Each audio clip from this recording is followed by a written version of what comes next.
مقدس کلام میں ہم پڑھیں گے پیدائش دوسرا باب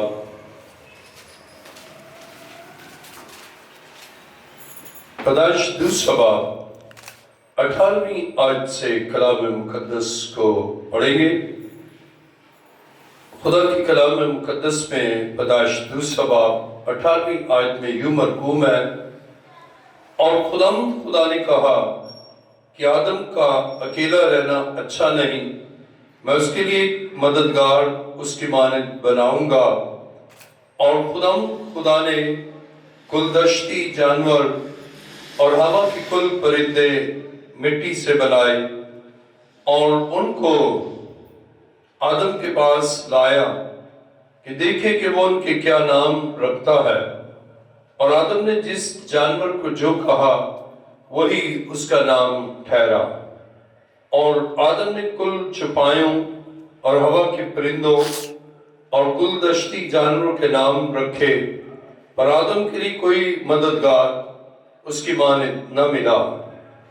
اور خدا نے آدم پر گہری نیند بھیجی اور وہ سو گیا، اور اس نے اس کی پسلیوں میں سے ایک کو نکال لیا اور اس کی جگہ گوشت بھر دیا۔ اور خدا اس پسلی سے جو اس نے آدم میں سے نکالی تھی ایک عورت بنا کر اسے آدم کے پاس لایا۔ اور آدم نے کہا کہ یہ تو اب میری ہڈیوں میں سے ہڈی اور میرے گوشت میں سے گوشت ہے، اس لیے وہ ناری کہلائے گی، کیونکہ وہ نر سے نکالی گئی۔ اس واسطے مرد اپنے ماں باپ کو چھوڑے گا اور اپنی بیوی سے ملا رہے گا، اور وہ ایک تن ہوں گے۔ کلام مقدس کا پڑھا اور سنا جانا ہماری باعث سے برکت ہو۔ تشریف رکھیے۔ مالک آئیس اللہ خدا، میں تیرا شکر، تیری تعریف اور تیری ستائش کرتا ہوں کہ تو ہی نوع انسان کو خوشیاں بخشتا ہے اور چاہتا ہے کہ وہ ایک خاندان کی صورت میں رہے اور تیرا پرفضل ہاتھ ان پر رہے۔ تیرا شکر، تیری تعریف کرتا ہوں۔ اے خدا، میری دعا کو سن اور قبول کر، یہ دعا مانگتا ہوں تیرے پیارے بیٹے اپنے خداوند یسوع مسیح کے وسیلہ سے، آمین۔ پر گہری نیند بھیجی اور وہ سو گیا، اور اس نے اس کی پسلیوں میں سے ایک کو نکال دیا اور اس کی جگہ گوشت بھر دیا۔ اور خدا اس پسلی سے جو اس نے آدم میں سے نکالی تھی ایک عورت بنا کر اسے آدم کے پاس لایا۔ اور آدم نے کہا کہ یہ تو اب میری ہڈیوں میں سے ہڈی اور میرے گوشت میں سے گوشت ہے، اس لیے وہ ناری کہلائے گی، کیونکہ وہ نر سے نکالی گئی۔ اس واسطے مرد اپنے ماں باپ کو چھوڑے گا اور اپنی بیوی سے ملا رہے گا، اور وہ ایک تن ہوں گے۔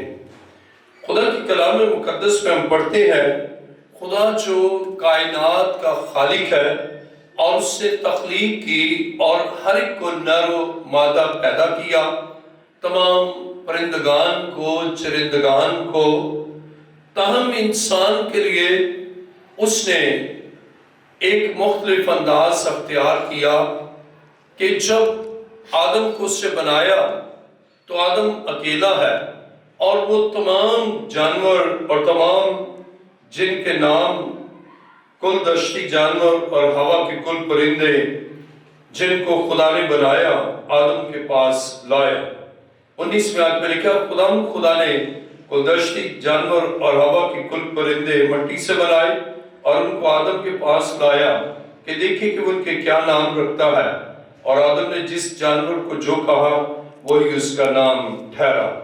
اور جب ہم 20ویں آیت پڑھتے ہیں، لکھا ہے، اور آدم نے کل چوپایوں اور ہوا کے پرندوں اور کل دشتی جانوروں کے نام رکھے، اور آدم کے لیے کوئی مددگار اس کی مانند نہ ملا۔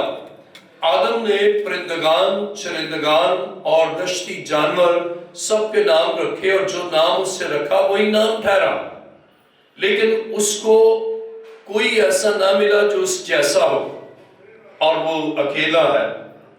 اور اس نے اب محسوس کیا کہ میرا بھی ساتھی ہو، اور اس احساس کو، اس محسوس کو، اس محسوسات کو خدا نے محسوس کیا۔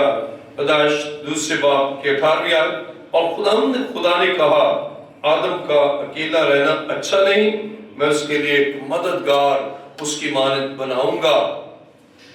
آدم کے لیے خدا نے اس وقت مددگار بنایا جب اس نے محسوس کیا، اور خدا اپنے لوگوں کو وہ چاہتا ہے اس محبت کو جو ان کے اندر ہے، اور خدا اپنے لوگوں کے جذبات، احساسات اور محسوسات سے واقف ہے۔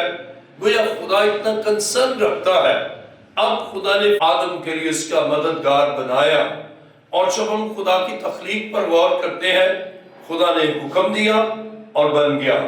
خدا نے آدم کو مٹی سے بنایا، اور اب ہوا کے لیے خدا نے خصوصی انتظام کیا، اور وہ یہ کیا کہ بائبل بیان کرتی ہے خدا نے اس کے بنانے کے لیے آدم پر گہری نیند طاری کی، اور جب آدم پر گہری نیند طاری ہوئی تو خدا نے، بائبل مقدس بیان کرتی ہے پیدائش دوسرے باب کی 21ویں آیت، اور خدا نے آدم پر گہری نیند بھیجی اور وہ سو گیا، اور اس نے اس کی پسلیوں میں سے ایک کو نکال لیا اور اس کی جگہ گوشت بھر دیا، اور خدا پسلی سے جو اس نے آدم میں سے نکالی تھی ایک عورت بنا کر اسے آدم کے پاس لایا۔ اب خدا نے اس کی پسلیوں میں سے ایک کو نکالا، یعنی اس کے بالکل دل کے ساتھ، تاکہ اس کی دھڑکن کو وہ محسوس کر سکے۔ ان میں جذباتی وابستگی، محبت، اخوت اور اس قدر پیار ہو، یہ خدا کا انتظام ہے۔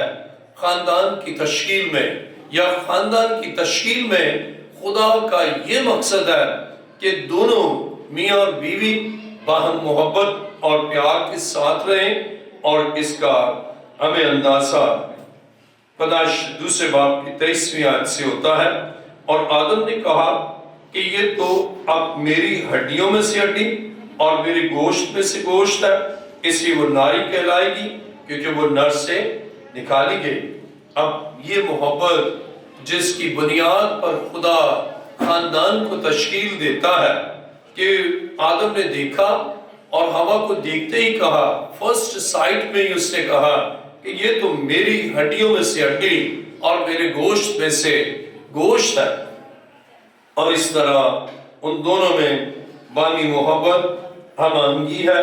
اور جب ہم پیدائش دوسرے باب کی 24ویں آیت پڑھیں، اس واسطے مرد اپنے ماں باپ کو چھوڑے گا، ناسل ہوتی ہیں، اور بیوی کو اور شوہر کو دونوں کو اپنی ذمہ داریوں کو پورا کرنا لازم ہے، اور پھر خدا کا پاک روح ان کے خاندان کو مضبوط کرتا، باہم وہ ایک دوسرے کے ساتھ اس زندگی کی رفاقت میں آگے اس رفاقت میں زندگی کی سفر میں، ازدواجی سفر میں آگے بڑھتے ہیں۔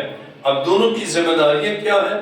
آئیے دیکھیے افسیوں 5واں باب اور اس کی 22ویں آیت میں لکھا ہے، اے بیویوں اپنے شوہر کی ایسی تابع رہو جیسے خداوند کی، کیونکہ شوہر بیوی کا سر ہے، جیسے کہ مسیح کلیسیا کا سر ہے اور خود بدن کا بچانے والا ہے۔ لیکن جیسے کلیسیا مسیح کے تابع ہے، ویسے ہی بیویاں بھی ہر بات میں اپنے شوہروں کے تابع ہوں۔ خدا کی کلام مقدس میں ہم پڑھتے ہیں کہ خدا چاہتا ہے کہ خاندان میں بیوی شوہر کے تابع ہو، اور بالکل اسی طرح جیسے کلیسیا مسیح کے تابع ہے۔ اب شوہر کی ذمہ داری کے بارے میں ہم پڑھتے ہیں 25ویں آیت، افسیوں 5واں باب 25ویں آیت، اے شوہرو اپنی بیویوں سے محبت رکھو جیسے مسیح نے بھی کلیسیا سے محبت کر کے اپنے آپ کو اس کے واسطے موت کے حوالہ کر دیا، تاکہ اس کو کلام کے ساتھ پانی سے غسل دے کر اور صاف کر کے مقدس بنائے، اور ایک ایسی جلال والی کلیسیا بنا کر اپنے پاس حاضر کرے جس کے بدن میں داغ یا جری یا کوئی اور ایسی چیز نہ ہو، بلکہ پاک اور بے عیب ہو۔ اسی طرح شوہر کو لازم ہے کہ اپنی بیویوں سے اپنے بدن کی مانند محبت رکھے۔ جو اپنی بیوی سے محبت رکھتا ہے وہ اپنے آپ سے محبت رکھتا ہے، کیونکہ کبھی کسی نے اپنے جسم سے دشمنی نہیں کی بلکہ اس کو پاک۔ خاندان مستحکم بنیادوں پر قائم ہو اور پھر خدا انہیں اولاد کی برکت اور تمام برکات سے معمور کرے اور اس طرح وہ خدا میں اس کی محبت میں بڑھے۔ آئیے اپنے سروں کو جھکائیں گے، ہم اپنے سروں کو خدا کے حضور جھکاتے ہیں۔ آسمان اور زمین کے خالق و مالک، آئزدہ خدا میں تیرا شکر، تیری تعریف اور تیری ستائش کرتا ہوں۔ تیرے حضور تیرے آئے خدا اس خاندان کو جنہیں تو آئے خدا اپنی محبت سے اور اپنے پیار سے آج ایک عظیم رشتے میں اپنے خون سے تو باندھنے کو ہے، اور تیری الہی محبت اور تیرا پیار ان زندگیوں پر چاہتا ہوں۔ تیرا شکر، تیری تعریف کرتا ہوں۔ اب اے خدا اپنے جلالی ہاتھ کو بڑھا کر نکاح کی اس پاک سیکرمنٹ میں تو اے خدا اپنی قدرت سے اس جوڑے کو مضبوط بندھن میں باندھ کر آنے والے ایام میں ان کے وسیلہ سے اپنے بڑے جلال کو ظاہر کرنا۔ تیرا شکر، تیری تعریف ہو، یسوع کے عظیم اور جلالی نام سے، آمین۔